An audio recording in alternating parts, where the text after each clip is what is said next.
The live TV, सच सबसे आगे।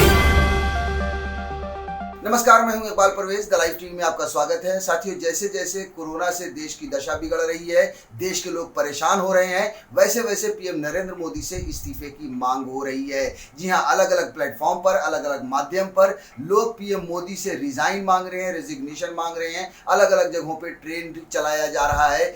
लोग बार बार ये कह रहे हैं कि अब पीएम से कुछ नहीं होगा। हम सोशल मीडिया पर जब देखते हैं तो ये लिखा हुआ आता है कि अब प्रधानमंत्री से कुछ नहीं होगा। प्रधानमंत्री मोदी ने देश का बेड़ा गर्क कर दिया है। अब इस प्रधानमंत्री को रिजाइन कर देना चाहिए। अगर ये देश का भला चाहते हैं, अगर ये देश को वाकई में प्यार करते हैं, तो अब प्रधानमंत्री नरेंद्र मोदी को रिजाइन करना चाहिए। अलग अलग माध्यम पर, जैसा कि मैंने कहा, कहीं कभी ट्विटर पर, तो कभी फेसबुक पर, तो कभी किसी और जगह पर इसी तरह से रेजिग्नेशन की मांग की जा रही है। साथियों, यहाँ तक कि अब जो है सो पिटीशन साइन किया जा रहा है वेबसाइट्स पर। वेबसाइट्स बन चुकी हैं। यह मैं आपको एक वेबसाइट दिखा रहा हूँ। ये देखिए, ये वेबसाइट है। इसमें किस तरह से लिखा है कि आप किस तरह से इसको शेयर करें, किस तरह से आप साइन करें और किस तरह से इसको सबमिट करें। उसके बाद जब हम आगे जाते हैं, देखिए change.org, ये है एक वेबसाइट कहें या ऐप कहें। यहाँ पर जो है सो आपको पिटीशन साइन करना है। लाखों लोग इस पिटीशन को साइन कर चुके हैं। प्रधानमंत्री नरेंद्र मोदी को रिजाइन करना चाहिए। देखिए, करीब करीब 7,45,341 लोग इस पिटीशन को साइन कर चुके हैं।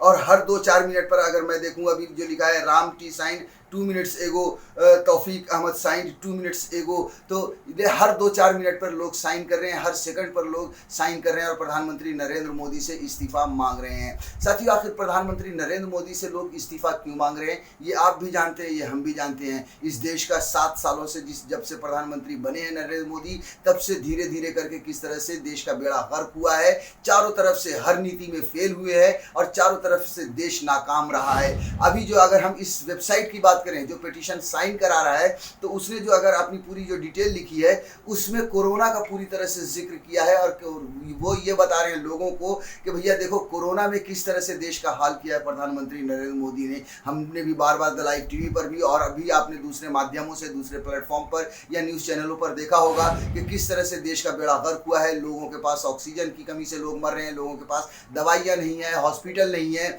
कुछ भी नहीं है। पिछले साल जब कोरोना आया था, उसके बाद 1 साल का समय मिला, लेकिन 1 साल में भी प्रधानमंत्री नरेंद्र मोदी ने देश के लिए कुछ नहीं किया। इसमें भी वही सारी चीज़ें लिखी गई हैं और कोरोना का ही हवाला दिया गया है कि देश को किस तरह से नरेंद्र मोदी देश को चलाने में फेल हुए हैं, किस तरह से लोगों की जान को बचाने में फेल हुए हैं। इसमें पीएम केयर फंड का भी जिक्र है। इसमें यह भी जिक्र है कि 1 साल में किस तरह से नरेंद्र मोदी फेल हुए। और फिर मैं आपको बता दूं कि पिछले 1 साल में नरेंद्र मोदी हो या भारतीय जनता पार्टी हो, इन्होंने लोगों की ज़िंदगी को बचाने के लिए काम नहीं किया, बल्कि लोगों की जान के साथ, ज़िंदगी के साथ वाड़ किया। जी हाँ, आपको याद होगा बंगाल का चुनाव, जब दिन के 2 लाख 2.5 लाख लोग मरीज हो रहे थे, कोरोना संक्रमित हो रहे थे, तब प्रधानमंत्री नरेंद्र मोदी और अमित शाह और जेपी नड्डा और योगी बंगाल में रैलियां कर रहे थे। लोग उत्तर प्रदेश से, बिहार से जा रहे थे रैलियां अटेंड करने। यहाँ से कोरोना वहाँ लेकर जा रहे थे और वहाँ से लाकर यहाँ फैला रहे थे। यानी कि इन्होंने पूरी तरह से लोगों की जिंदगियों को जोखिम में डाला और बंगाल को जीतने की पूरी कोशिश की। वो अलग बात है कि बंगाल में वो हार गए। साथियों, अब देखिए कि ये जो हम रिजाइन की बात कर रहे हैं या ये जो पिटीशन की बात कर रहे हैं, जहाँ पर लाखों लोग प्रधानमंत्री नरेंद्र मोदी से मांग रहे हैं, पिछले 1 हफ्ते में अगर देखें तो ये जो अभियान है वो तेज हो चुका है। हर जगह पे, ट्विटर पर भी पिछले 1 हफ्ते से लगातार अभियान चलाए जा रहे हैं। मैं आपको थोड़ा सा ट्विटर पर दिखाना चाहूँगा कि किस तरह से और किस किस नाम से अभियान चलाया गया। देखिए, आपको यहाँ पर हम सर्च मारेंगे तो ये लिखेंगे #रिजाइन मोदी, #रिजाइन मोदी। साथियों, जब हमने ट्विटर पर टाइप किया #रिजाइन मोदी, तो इसमें 2-3 चीज़ें आती हैं कि किस तरह से आया। #रिजाइन मोदी है इसमें, उसके बाद #रिजाइन मोदी पेटिशन है, उसके बाद #रिजाइन मोदी फेसबुक है। जी हाँ, फेसबुक की भी कहानी हम आपको बताएंगे कि किस तरह से ये भी एक अभियान चलाया गया था। अब उसके अलावा Modi must, #Modi must resign है, वो भी मैं आपको दिखाता हूँ थोड़ा सा टाइप करके।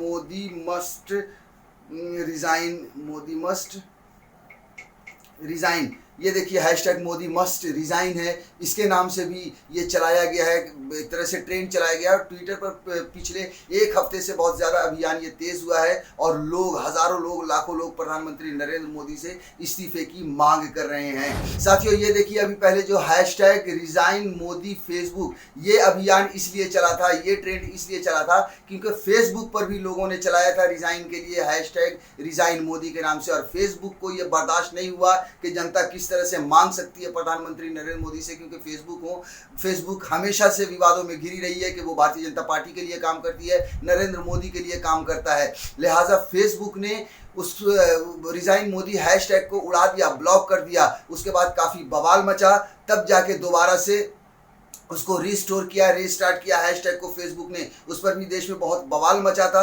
और उन्होंने सफाई दी थी, जहां लोगों ने ये कहा था कि सरकार के कहने पे बंद किया गया, और जो मुमकिन है क्योंकि सरकार जो चाहती है, मोदी जो चाहते हैं वही करते हैं और ये मुमकिन है। लेकिन उसके बाद सफाई आकर दिया फेसबुक ने कि सरकार ने हमसे ऐसा कुछ नहीं किया, गलती से हो गया इस वजह से, लेकिन इसीलिए हमने दोबारा से इसको रीस्टोर किया। देखिए आपको बहुत जगह पे ये खबर छपी थी, हैशटैग रिजाइन मोदी को फेसबुक ने किया ब्लॉक, बाद में दी यह सफाई।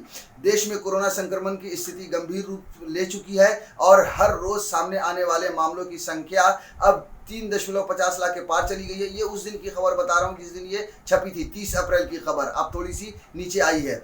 इसके साथ ही देश में रोजाना कोरोना से मरने वाले लोगों की संख्या भी 3000 को पार कर गई है। इस बीच सोशल मीडिया साइट पर प्रधानमंत्री नरेंद्र मोदी की जमकर आलोचना हो रही है। जी हाँ, पूरी दुनिया प्रधानमंत्री नरेंद्र मोदी की आलोचना कर रही है। देश के लोग तो कर ही रहे हैं, विपक्ष कर ही रहा है, लेकिन पूरी दुनिया इसकी आलोचना कर रही है।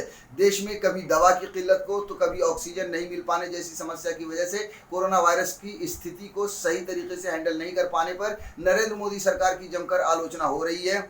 इसके बाद सोशल मीडिया साइट पर हैशटैग रिजाइन मोदी ट्रेंड होने लगा। इसके बाद सोशल मीडिया दिग्गज फेसबुक ने इस हैशटैग को कुछ समय के लिए ब्लॉक कर दिया।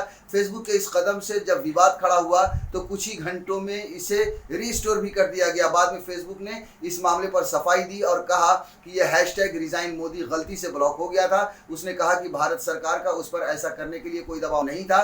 जब फेसबुक को अपनी गलती समझ में आई तो बाद में इस हैशटैग रिजाइन मोदी को रीस्टोर भी कर दिया गया। तो साथियों देख लीजिए कि किस तरह से अलग अलग प्लेटफॉर्म पर, अलग अलग माध्यम से जैसे प्रधानमंत्री नरेंद्र मोदी से इस्तीफे की मांग की जा रही है। और ये सब दर्शा रहा है कि अब देश की जनता प्रधानमंत्री नरेंद्र मोदी से पूरी तरह से ऊब चुकी है, भारतीय जनता पार्टी से पूरी तरह से ऊब चुकी है। यही वजह है कि आप देखिए जो बंगाल का चुनाव हुआ था, भारतीय जनता पार्टी ने हर मुमकिन कोशिश कर ली, हर ताकत लगा ली, तृणमूल कांग्रेस के बड़े बड़े नेताओं को तोड़ लिया या धमका के अपने में शामिल कर लिया, लाखों करोड़ रुपए खर्च कर डाले।